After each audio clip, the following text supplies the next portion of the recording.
Hi, everyone. This is Victoria English, top coach with Project 90. If you've listened to our podcast for a while, you've heard us interview our Project 90 graduates, members who have completed 90 consecutive days alcohol-free. Well, today I'm doing something just a little bit different. If you've listened to a little bit about us, we use an app called Marco Polo, and that's where it's a video app, and that's where our members can talk to the group. And we help each other through some of the challenging days like triggers, romanticizing the drink, thinking of going back to it, your first trip through the airport without stopping at the bar, getting that support and accountability. And we also celebrate the wins.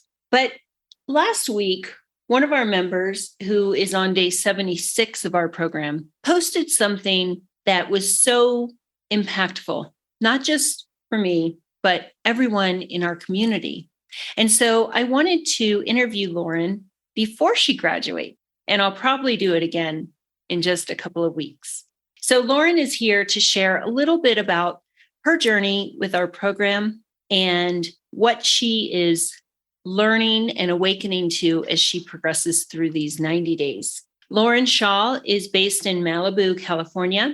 She's an entrepreneur that has been on a journey of self-realization for almost 20 years. She joined Project 90 to understand and shift her relationship with alcohol. I'm going to let Lauren do a lot of the talking today, and I know you'll enjoy everything she has to say. Hi, Lauren. Hi, Victoria. Thanks for having me. Great to see you. Happy Sunday. Happy Sunday. It's a beautiful day here in Malibu, waking up hangover-free. Hangover-free. Absolutely.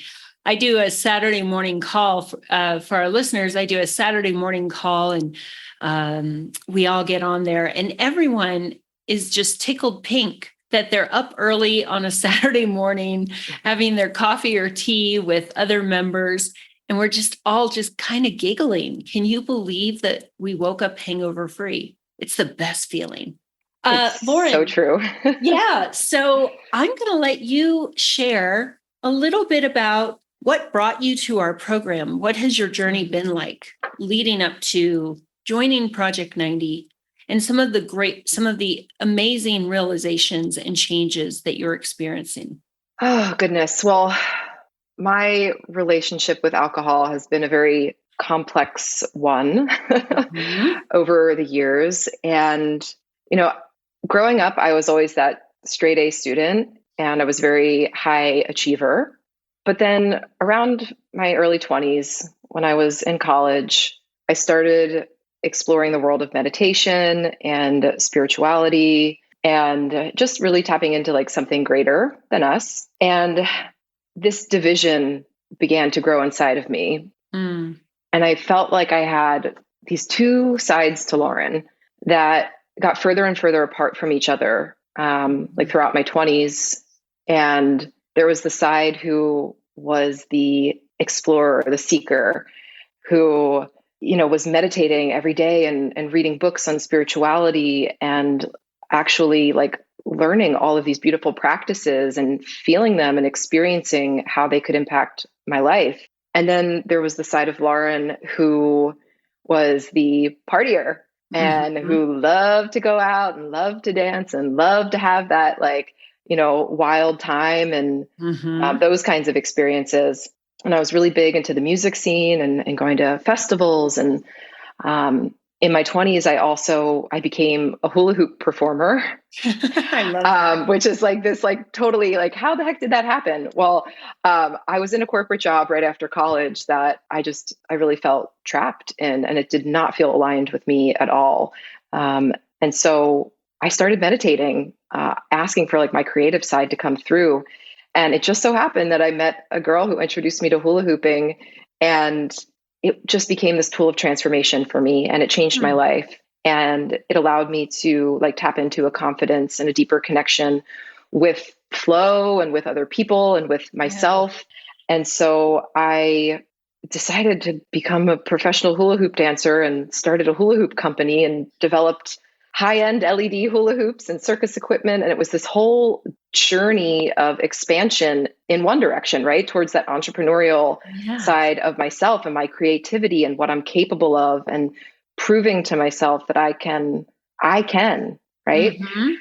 And then there was the other side that was still there, where I was performing in nightclubs and partying and, Mm-hmm. like deepening my connection to wine and my love for the feeling that it created in the Mm-hmm. moment, which we know is temporary.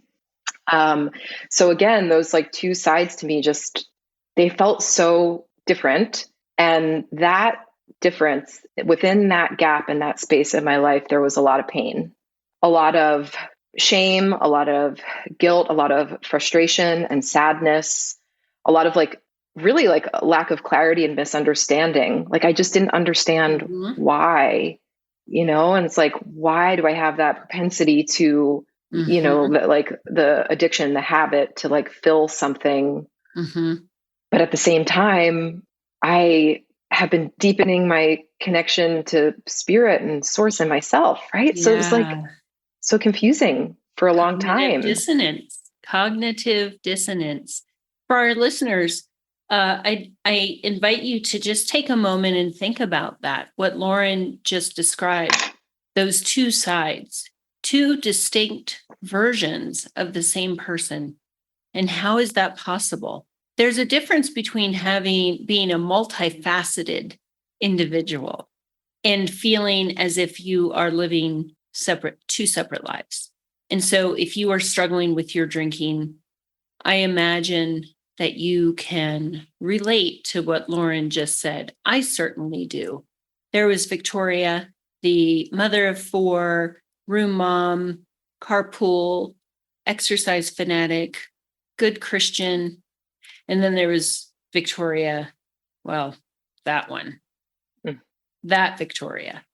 And that causes so much conflict internally. And that's a big part of what we do, is helping you reconcile the parts of us, bringing all the good parts in. And we're going to get to the good part, the party girl Lauren. No, she is not just in the library reading, guys. She's having a good old time. But we'll get to that. But I just wanted to pause there and just bring that up because I know it's going to hit home with a lot of our listeners.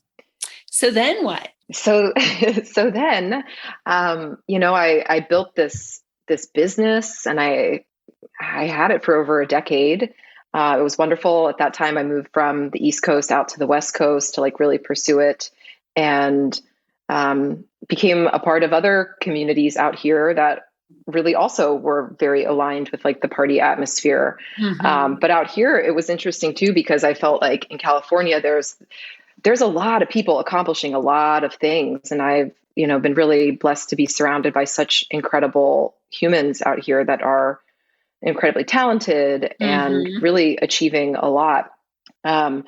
So over my years out here, I've closed the gap bit by bit. Mm-hmm. But it's kind of been this like uphill Mm-hmm. battle, right? Where I'm like, I Mm-hmm. feel like I'm working so hard to close this gap. And about a couple of years ago, I let my business go because I really started losing the joy in it. And I felt like it wasn't fulfilling me anymore.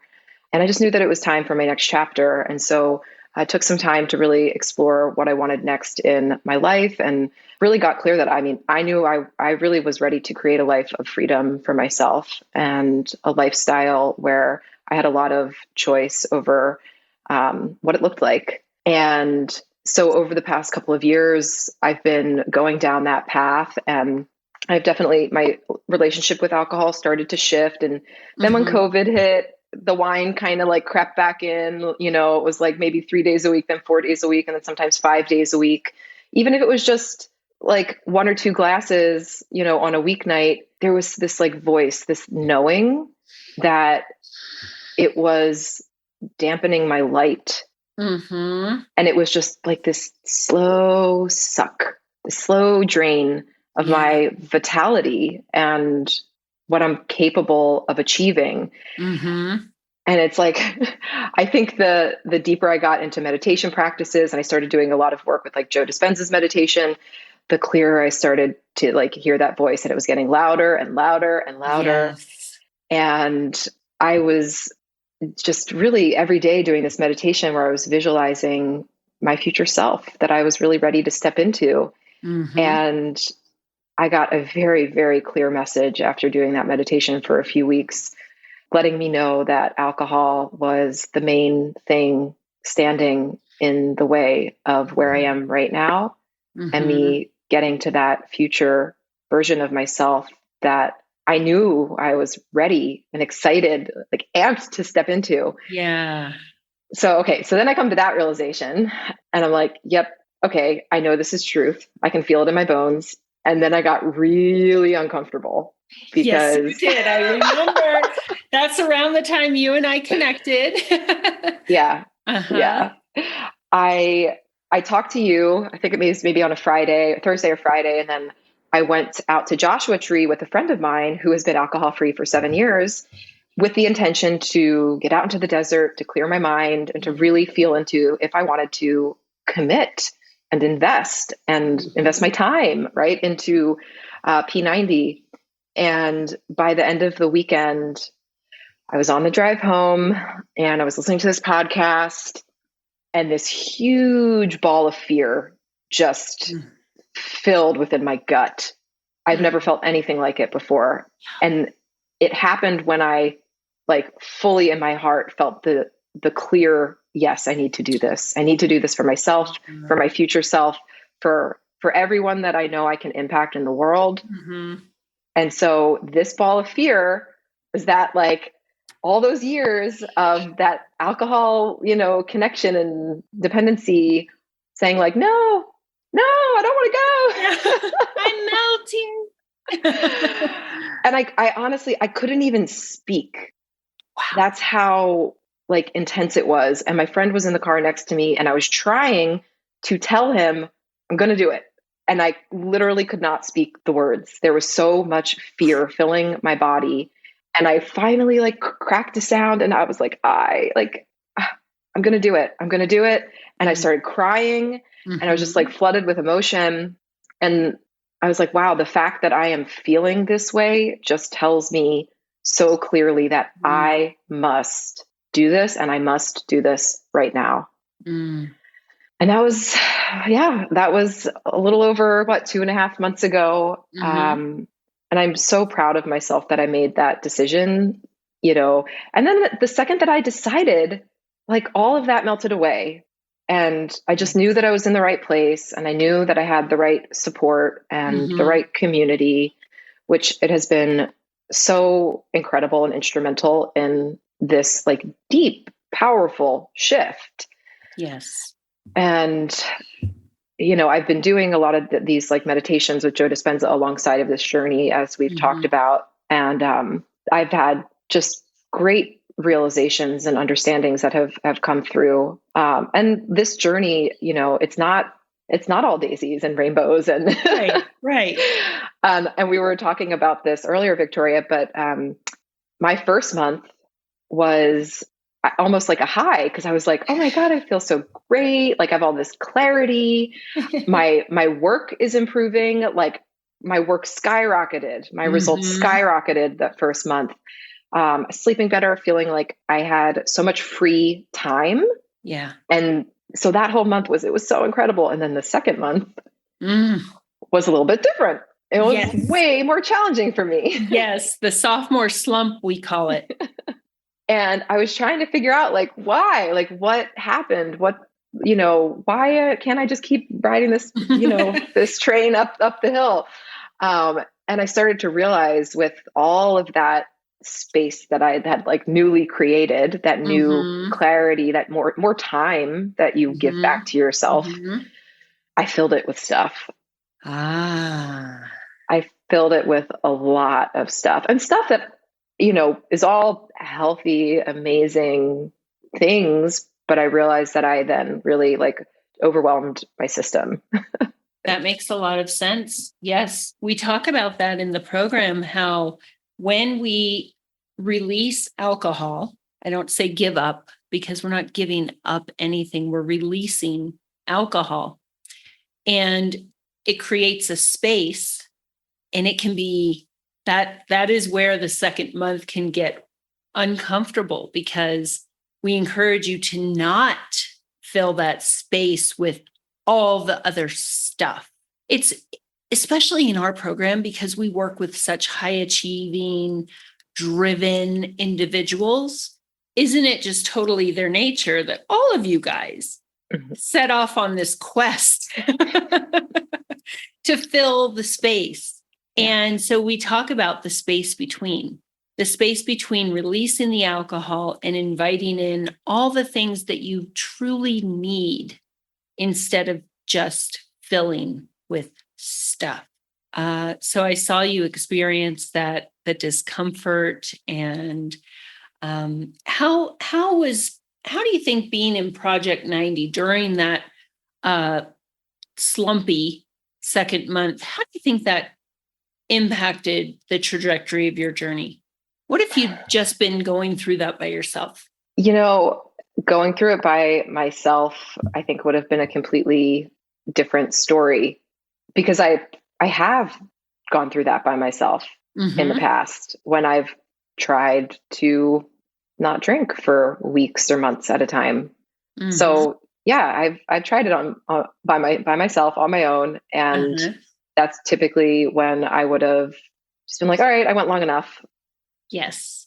But instead, I had the coaching calls and the community to lean on, where it's like a place where everybody understands exactly what you're going through, and like knowing that you're not alone and having that support. And it's like, because you're doing it for yourself, right? Like we know, like we make this decision, like from the place of like, we really want to do this for ourselves, but there's also others that are impacted by this decision as well.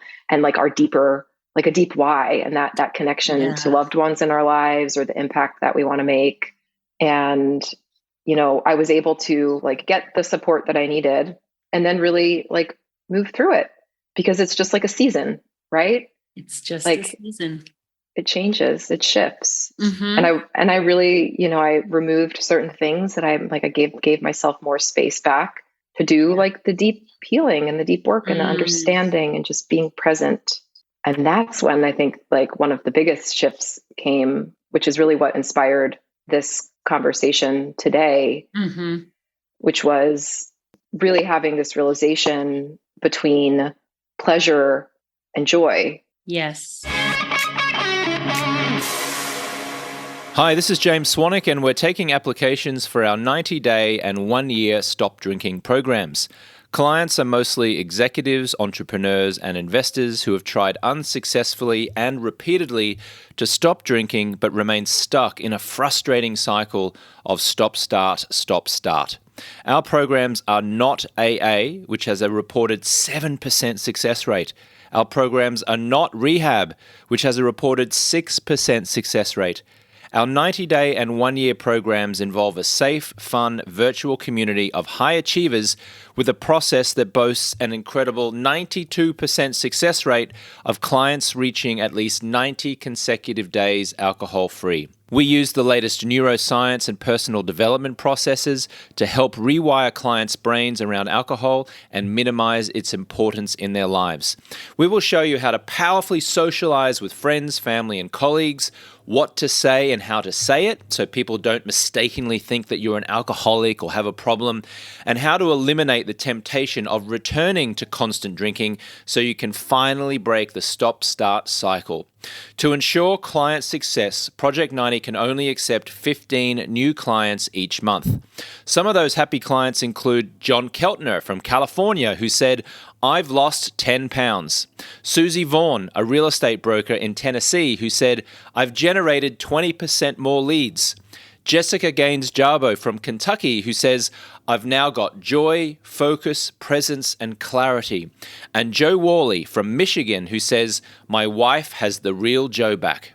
If you're an executive, entrepreneur, or investor who's sick of the stop-start cycle and the damaging effects alcohol has on your health, happiness, and family, and you're ready to regain confidence, become more present with your spouse and children, reduce stress, anxiety, and irritability, sleep better, increase focus and productivity, and feel better quickly, you're invited to apply to become a Project 90 client.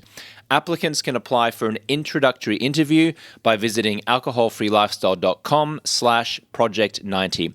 There's a link in the show notes, which you can just click, but that link is alcoholfreelifestyle.com/project90. Application interviews are limited and are conducted on a first-come, first-served basis. If there are no remaining interview times available, wait a few weeks and try again. Let's get back to the show. Talk about the difference between pleasure and joy. To be honest, I'd never thought about it. Pleasure and joy. If you'd asked me, well, what's the difference? I don't, chocolate cake versus looking at aspen leaves. I don't know. But so I learned a lot from that post. So yeah, let's move into pleasure and joy. Okay. Well, I think they both refer to feelings of happiness. Yes. Right. But the source of the happiness is what's the distinction. And, pleasure is this kind of external, right? So you're gaining pleasure from something external. Mm-hmm. And it might happen just like one time where you have this like hit of, whoo, like that feels good, or that's what I wanted. That's, but it's also stemming from this place of lack, because you feel like you need something external to fill something internal, right? Mm-hmm. So it's not quite sustainable. Yeah. So let's tie that into drinking. When we drink, it does provide pleasure, and it provides an artificial level of dopamine. So it's an unnatural level of pleasure. And we get accustomed to that. Give me my pleasure. And so do you think that steals opportunities for joy, which we'll get into next? When you're going for pleasure, hit me, hit that pleasure center, the reward center in my brain, hit me. Are we missing out on joy? Does it rob us from our ability for joy? Let's talk about joy. Yeah. I think kind of to tie back, like, there's different types of pleasure, right? And like one of the reasons why we're here is talking about the connection to drinking with pleasure. Mm-hmm. And like deep down inside, as humans, we all have these like feelings of wanting to experience love and joy. And typically a lot of the decisions we make stem from that desire, but they get confused along the way. And this is where I think we can get confused with pleasure and joy and trying to create that feeling of happiness from that like place of lack, or actually creating it from a place of fulfillment and a place from within ourselves, which is where joy really comes from. Mm-hmm.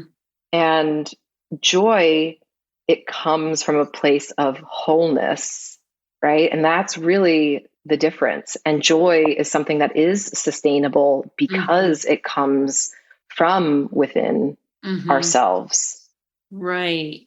So what I hear you saying is that we are seeking, as long as we are lacking, the less whole we are internally, the more we will seek external pleasure. But when we become more whole internally, we have an internal joy, and therefore we aren't seeking so much external short-term pleasure. Exactly. Because those pleasures can come with some serious consequences, as all of our members have experienced with alcohol. Yeah. So the joy doesn't have a downside. And here's the thing. It's like, as humans, we're still going to experience emotions that are painful, like anger or fear or frustration. And that's all natural. but at least from like that place of being alcohol free, removing the toxin that is like keeping you creating from that place of lack, you're shifting to a place of clarity, connecting deeper and deeper with yourself and the source of where you come from. And so it's like, this is the realization that I had that I was sharing in the Marco Polo, is that I started seeing clearly I would much rather be creating on a daily basis from a sustainable place of joy and within myself, and, working on just living from a place of more wholeness. Yes. Versus continually feeding this hunger, this void within myself from something that is not serving me, is not serving my happiness, is not serving my joy. It's actually keeping me further from it. And it's like we get confused sometimes as humans, right? For and it's just, I think doing this work has really gotten you to this place of deeper clarity. And then the more that you begin to practice that, it's like we talk about neuroplasticity all the time inside of the program. The more that you begin to practice that, then of course the easier it becomes, and the deeper your convictions of wanting to live this life from a place of creating from, all the potential that's out there, you start to get lifted up naturally. You start to have synchronicities, and all these amazing things begin to happen in your life, and the connections you have with people are deeper. And then it begins to like spiral in the other direction. And this is really like one of the big reasons that I'm here, was to get clear, because I know that there is a great impact I want to create in the world. And I know that alcohol was not serving me getting to that place where I have the full clarity and the full confidence to step into that and to be able to serve others as well. Because a lot of the people that, listen to this podcast and that are inside of the group are truly here to serve. And it's like, we're amazing, amazing humans with these like deep desires for growth and expansion and to support others. And so that's why it's like this work is so powerful, because then we're able to step into that best version of ourselves, or that better version of ourselves, whatever. It's not a race, but like just to step into that place and that next level of wholeness. And therefore then we have ripples, right, that go out into the world in so many ways. Absolutely. Yes. Yeah. You are creating ripples right now by doing this and sharing your experience with us and our listeners. When people come in to Project 90 and they hear us talk about gain long-term power over alcohol, they're incredulous, because they think long-term power. How is that even possible? How can I ever get to a point where alcohol is irrelevant?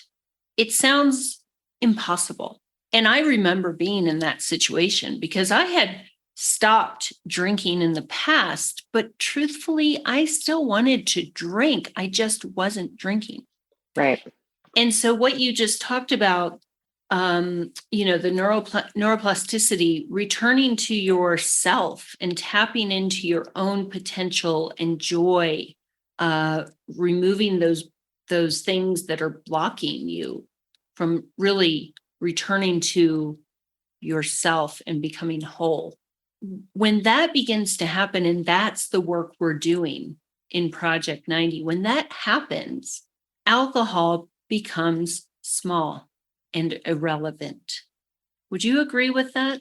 I would absolutely agree. It's just it's this deeper level of clarity. Yes. About, it's almost like we were in this fog, right?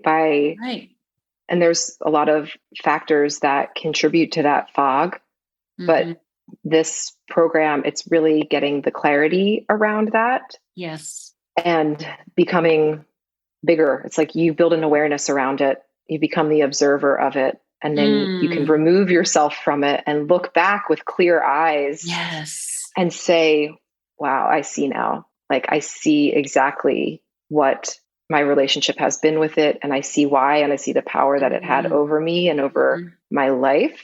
and now I choose. I'm in charge. Oh, yeah.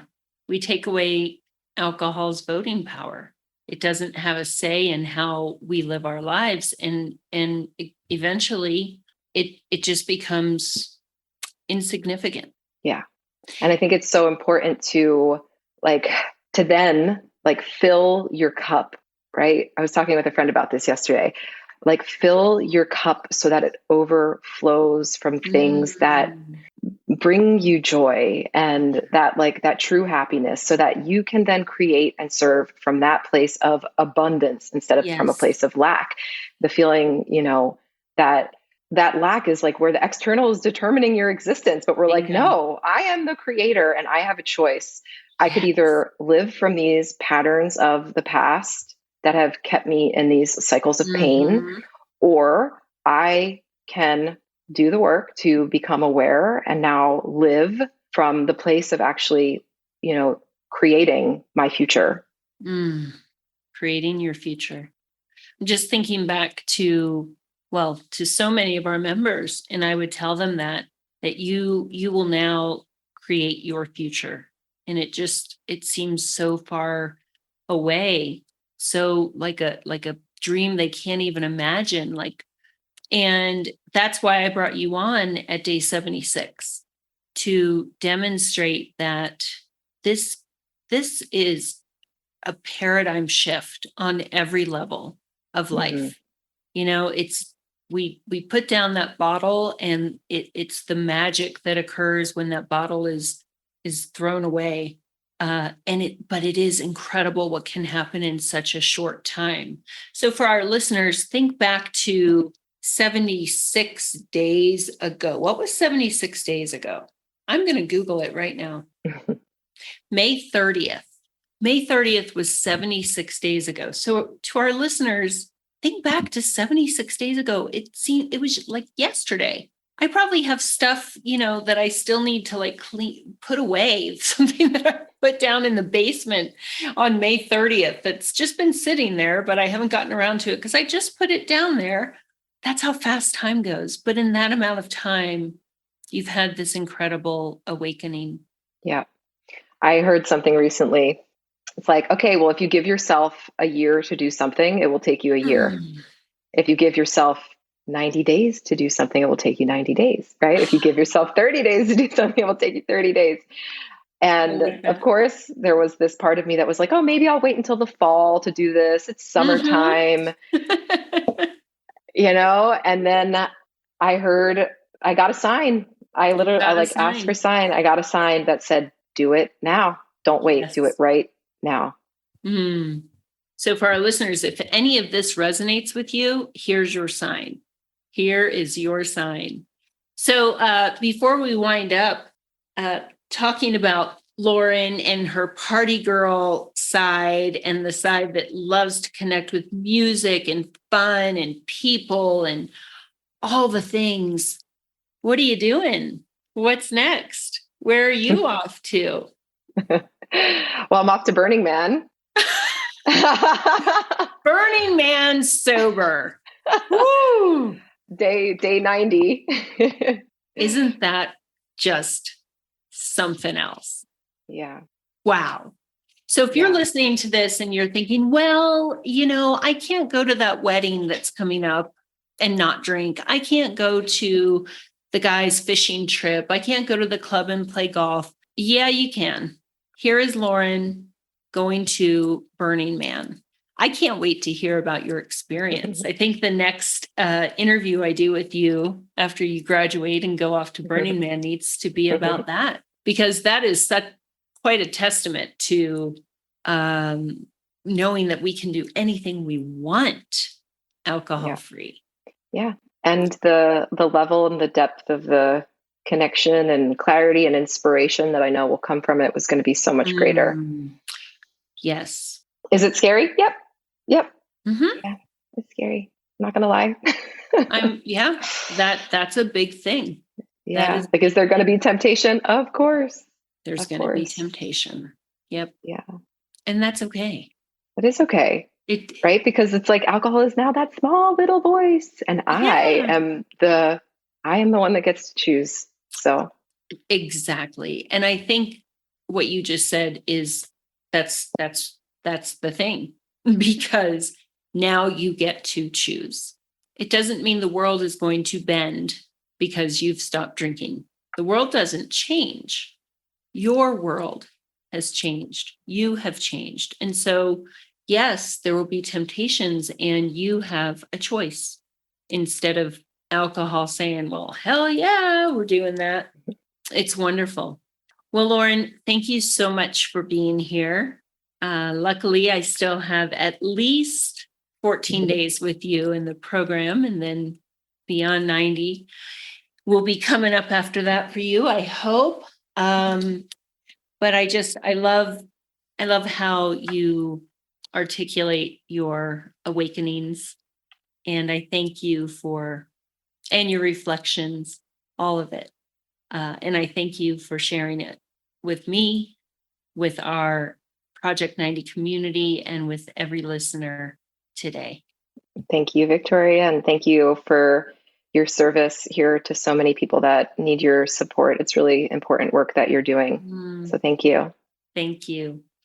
All right, everyone. Until next time, I hope you have an awesome day and take care. Hi there, this is James Swanwick. Thank you so much for listening to the show. I would be so grateful if you would leave a review. That will help us climb the rankings and get our show exposed to so many more people who could really benefit from the content. You can do that by going into Apple Podcasts, rating the show, writing a little one-sentence summary, and posting it. That would be so amazing. Thank you. Likewise, if you would like to schedule a 15-minute exploratory call and apply for our Project 90 program, then you can do so by going to alcoholfreelifestyle.com/project90. If you'd like to get the free guide, that is the Alcohol Freedom Formula Guide, you can go to alcoholfreelifestyle.com/guide. Our YouTube channel is at alcoholfreelifestyle.com/YouTube. You can follow me on Instagram and TikTok at James Swanwick. Thank you so much for listening. We so appreciate you, and we'll catch you on the next one.